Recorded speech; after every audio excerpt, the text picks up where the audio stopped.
রাসূল বললেন ইত্তাকিল্লাহ, তিনবার বলেন ইত্তাকিল্লাহ ইত্তাকিল্লাহ। নিজের মেয়েকে বলছেন, বলছে ও মা, তোমাকে এর চেয়ে শ্রেষ্ঠ জিনিস আমি দিয়েছি, অসংখ্য গোলাম রেখে যা ফায়দা পেতা, এই তসবিহ গুলো করো, এর চেয়ে বেশি সওয়াব আল্লাহ তোমাকে দান করে দিবে।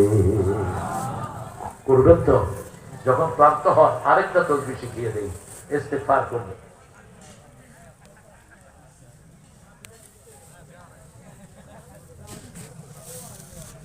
কথা বলতেছি হুজুর, ভালো আপনি কবি, আপনাদের শেরপুরের চেয়ে ভালো ঘোষক নাই, চেনেন তো আপনারা হুজুরদের।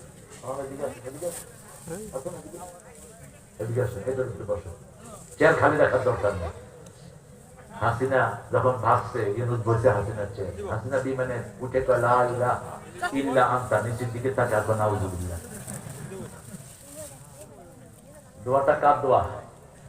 ইউনূস আলাইহিস সালামের দোয়া। এমন ভেজালে পড়ছে এখন এই দোয়াও করতে পারে না। আল্লাহ যে তারে কিভাবে ধরছে, ঠিক না ঠিক? কত নিখুঁত তার ধরা, কত সুন্দর ইউনিক। প্রত্যেকটা মাদ্রাসা ছিল তার দুশ্মন, যা কমিটমেন্ট করেছে একটাও রাখেনি, একটাও রাখেনি।